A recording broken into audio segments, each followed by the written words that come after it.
She's just a base janitor, my sister Madison whispered as Aunt Kayla walked by. Someone give her a mop. The girls at our table laughed. Even Mom smirked. I didn't.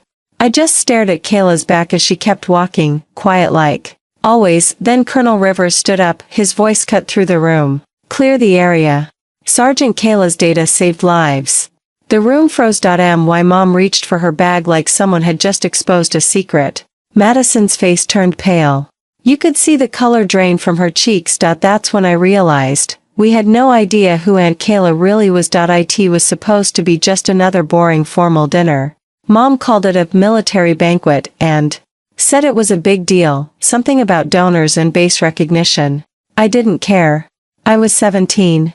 All I knew was I had to wear an itchy dress, sit next to strangers, and pretend to be impressed by speeches I didn't understand. My mom, Valerie, was excited, though.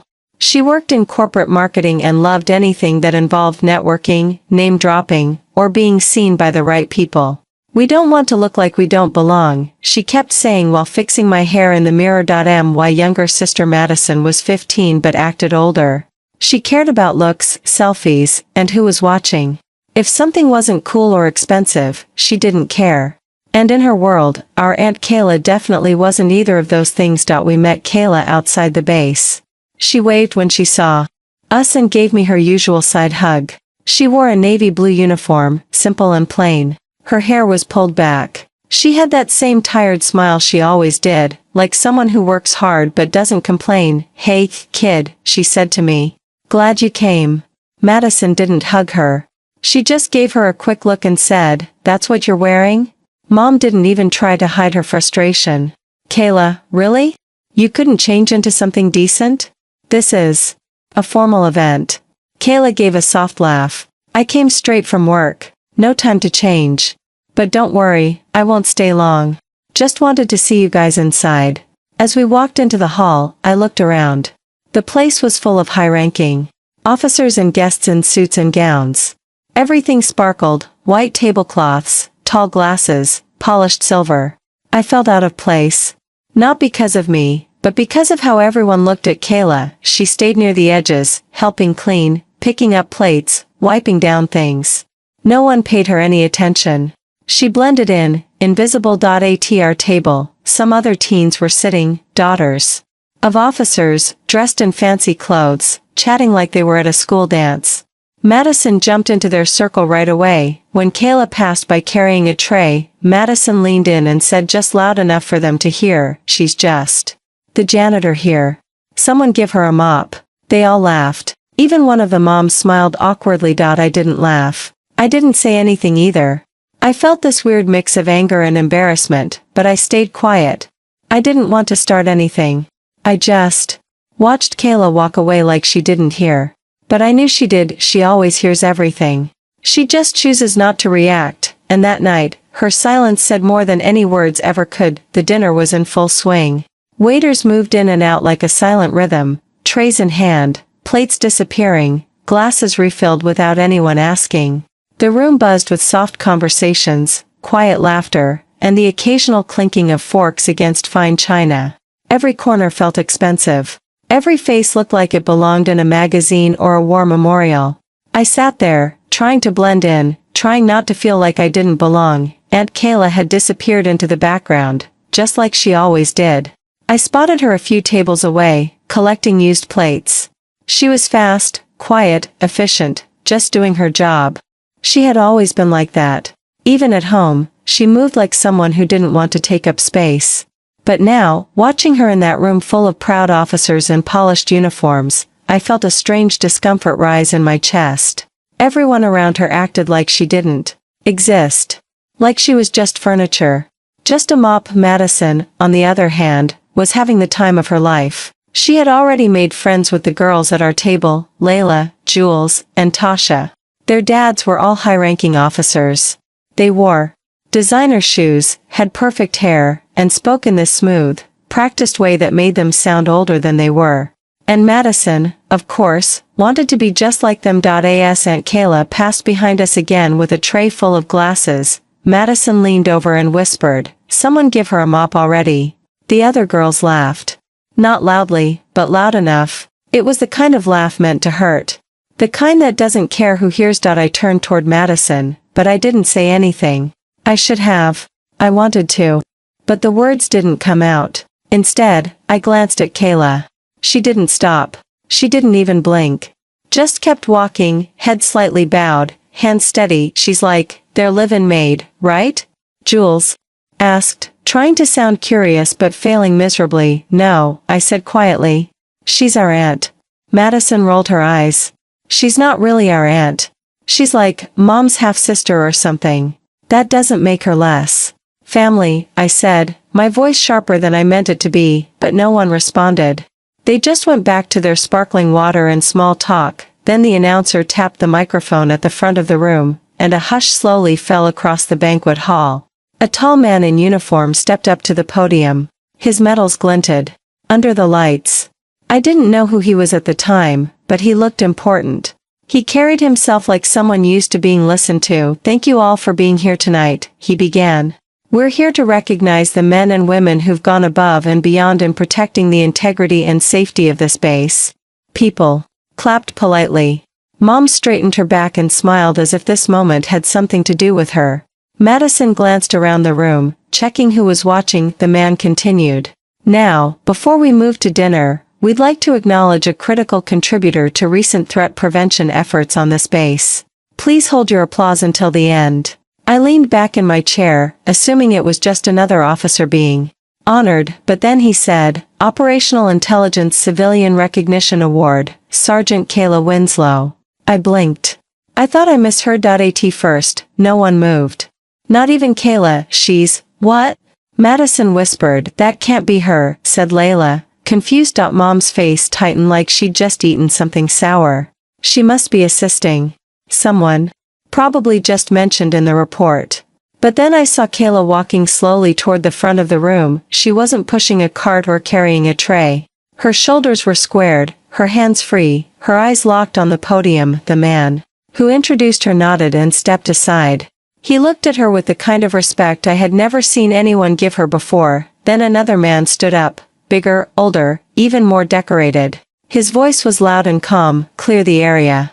Non-essential guests, please step back. At first, no one moved. Then the officers began guiding people out. Some guests looked annoyed, others confused. Our table froze. What is going on? Madison said. Her voice was sharp now, nervous. Colonel Rivers spoke again, this time more direct. This is a secure debrief. The intelligence Sergeant Winslow collected during her shift hours saved American lives. What you're about to see is classified. If you are not cleared, please leave the room. People around us stood up and began moving toward the exit. I looked at Kayla. She wasn't flinching. She wasn't looking for permission. She looked like she belonged there. Her mom stood up slowly, gripping her purse tightly. Madison didn't move. Her face had gone pale. Her mouth hung slightly open, like she didn't know how to close it. I didn't stand. I stayed in my seat and watched my aunt take her place at the front of the room, not as a janitor, but as someone we never really knew. The room emptied quickly, but it didn't feel rushed. It felt controlled, purposeful.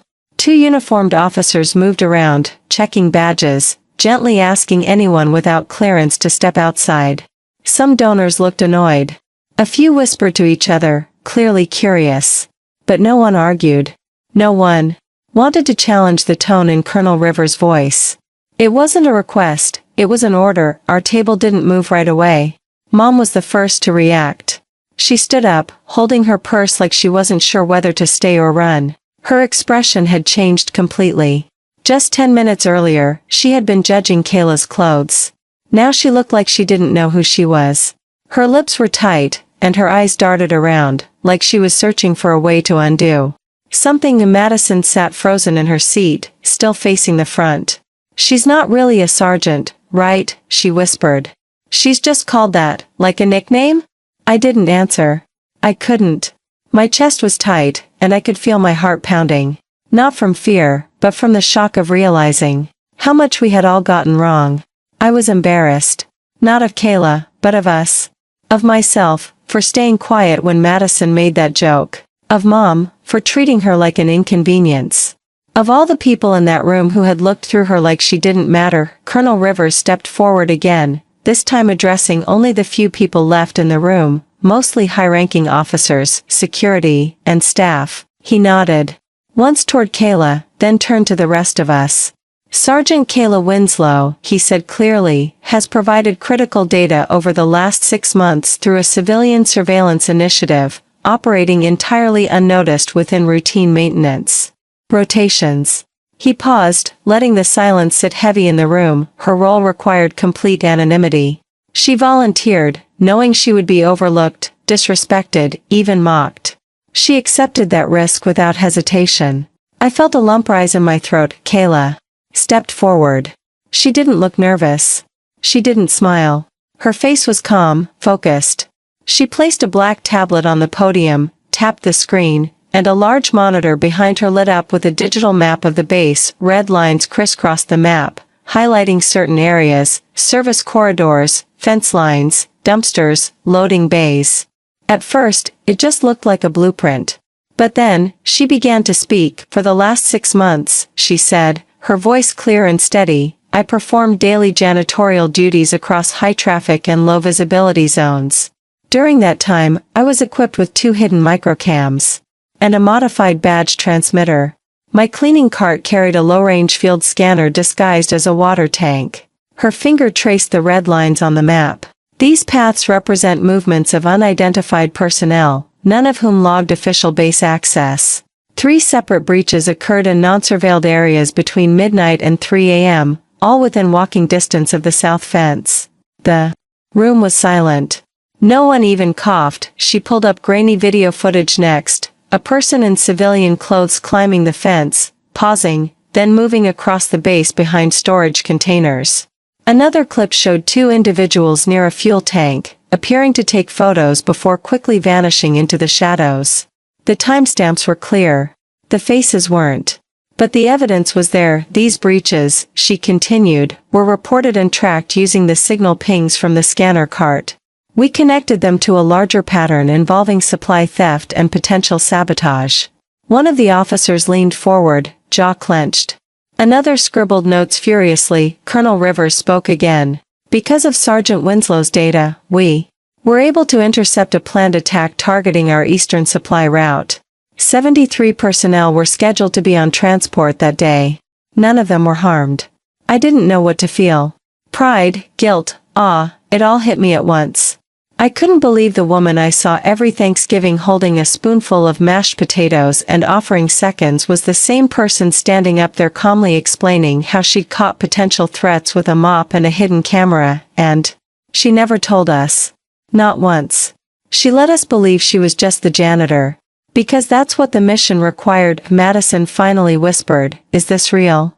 Mom didn't answer.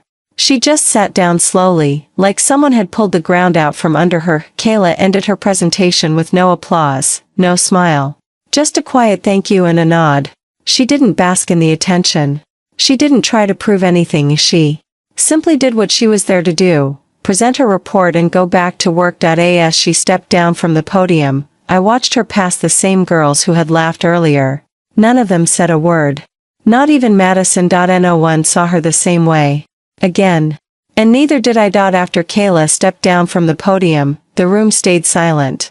Not the kind of awkward silence you get when no one knows what to say, but the kind that settles in after something huge just happened. Like everyone was still catching up to what they had seen. Her presentation wasn't flashy. She didn't raise her voice. She didn't try to impress anyone.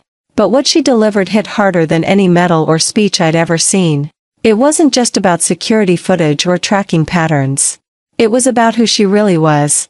And how wrong we all had been. Colonel Rivers stood again and cleared his throat. Let's be clear about something. Intelligence like this doesn't come easy. It doesn't come clean. And it doesn't come without sacrifice. Sergeant Winslow risked everything, including her own dignity, to serve this base. She did that while most of us looked the other way. He turned slowly and looked across the room, as if he could see through every polished suit and expensive smile. This base is secure because of people who do quiet work in loud places. We owe her more than thanks. Then something completely unexpected happened. One by one, the officers who were still seated rose from their chairs. No one said a word. They just stood. A slow, solemn rise of respect. It wasn't a dramatic military salute or a round of loud applause. It was quieter than that, and somehow, more powerful. It felt earned. Kayla stood still at the back of the room, eyes lowered, hands behind her back. When she finally looked up, I saw something in her face I'd never seen before. Not pride exactly. Not even relief. Just peace. The kind that comes when you no longer have to hide. Madison finally turned to me. Her voice was almost a whisper. I didn't know she was like that. I didn't respond. What could I say? We hadn't just misjudged Kayla, we had erased her. Treated her like a background character in our lives. Like someone who existed only to show up quietly, clean up messes, and disappear. I looked over at my mom. Her expression was unreadable. She wasn't crying, but her eyes were glassy. She kept her arms crossed, but her fingers were shaking slightly. I could tell she was embarrassed, not just because of what she'd said before, but because the woman she always looked down on had done something she never could have imagined. After the room was cleared and the remaining officers began quietly discussing next steps, a few of them approached Kayla. They shook her hand, thanked her. One even gave her a quiet pat on the shoulder before walking away. She took it all calmly, like someone used to being in control, even if it was in the shadows. When she finally made her way back to our table, none of us knew what to say. For once, even Madison was silent. She looked like she wanted to melt into the floor. Kayla looked down at us, then gently picked up her cleaning cart. Yes, the same one that held the hidden scanner, the one everyone thought was just for mops and sprays, and said, I need to get back to my rounds. She didn't say it to be dramatic. She meant it. Even after all that, she was still doing her job. I stood up. Can I walk with you? She looked surprised for a second, then smiled. Sure, kid. We walked through the hallway in silence. The hum of overhead lights, the soft squeak of the cart wheels on the floor. Nothing special. But everything had changed. Why didn't you ever tell us? I finally asked. She didn't stop walking. Would you have listened? That hit me hard. Because the answer was no. We wouldn't have. We were too busy believing the story we made up in our heads, that she was just a tired, quiet woman with a boring job. That she had somehow failed. But it was us who failed to see her. You saved people, I said quietly. I did what I could, she replied. Same as anyone would if they had the chance. But not everyone would have done what she did. Most people wouldn't volunteer to be invisible, to be laughed at, so they could collect information no one else could. Most people wouldn't swallow their pride every single day to keep others safe. We reached the end of the hallway, and she turned to me. Listen, she said. You don't have to prove anything to anyone. Not ever. Just do your job, and do it well. Even if no one's watching. Especially if no one's watching. I nodded. I didn't say anything else.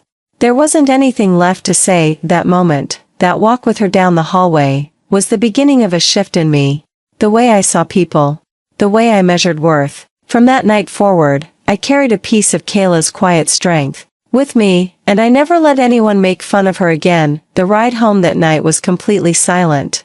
No music, no small talk, not even the usual backseat bickering between me and Madison. We were all just sitting there, staring out the windows.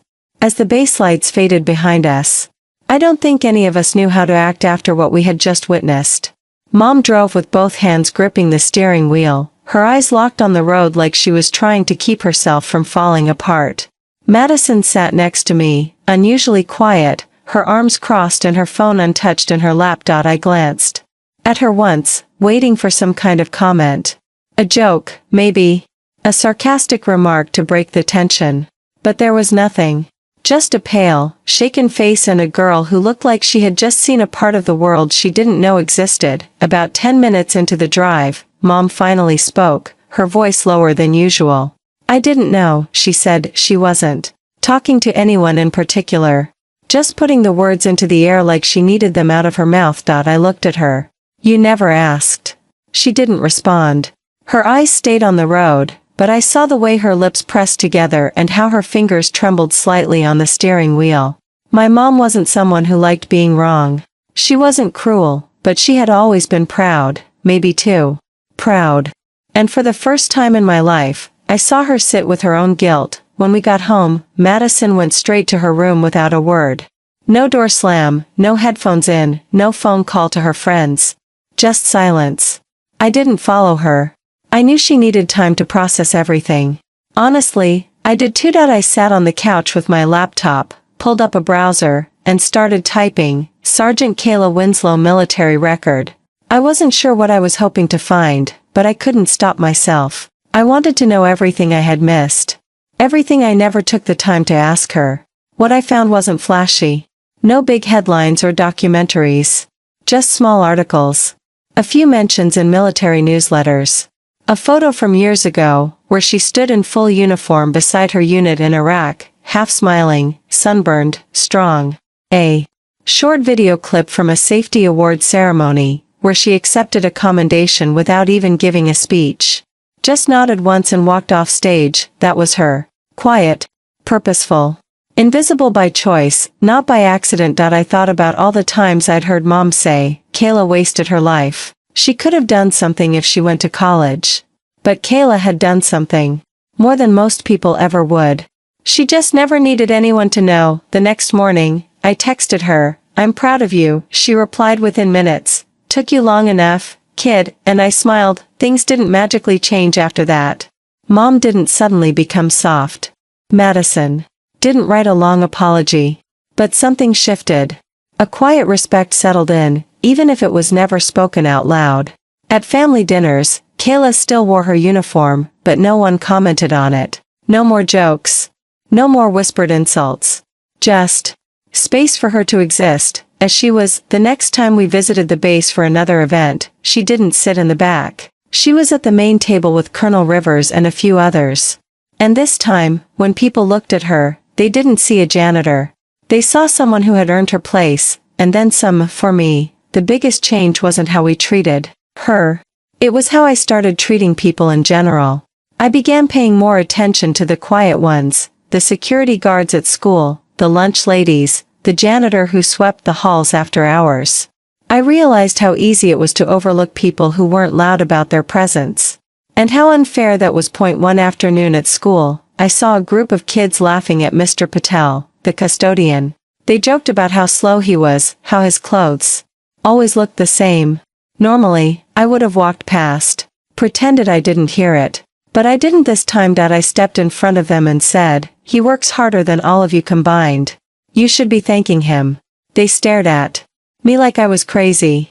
But they stopped laughing. That was the Kayla in me. The part of her that taught me you don't have to be loud to be brave. You don't need medals to make a difference. And sometimes, the strongest people in the room are the ones you never even noticed. I think about that night often, not just because of what she revealed, but because of what it changed in me. Aunt Kayla didn't need our praise. She didn't need us to understand. She just needed to be trusted. And now, finally, she was.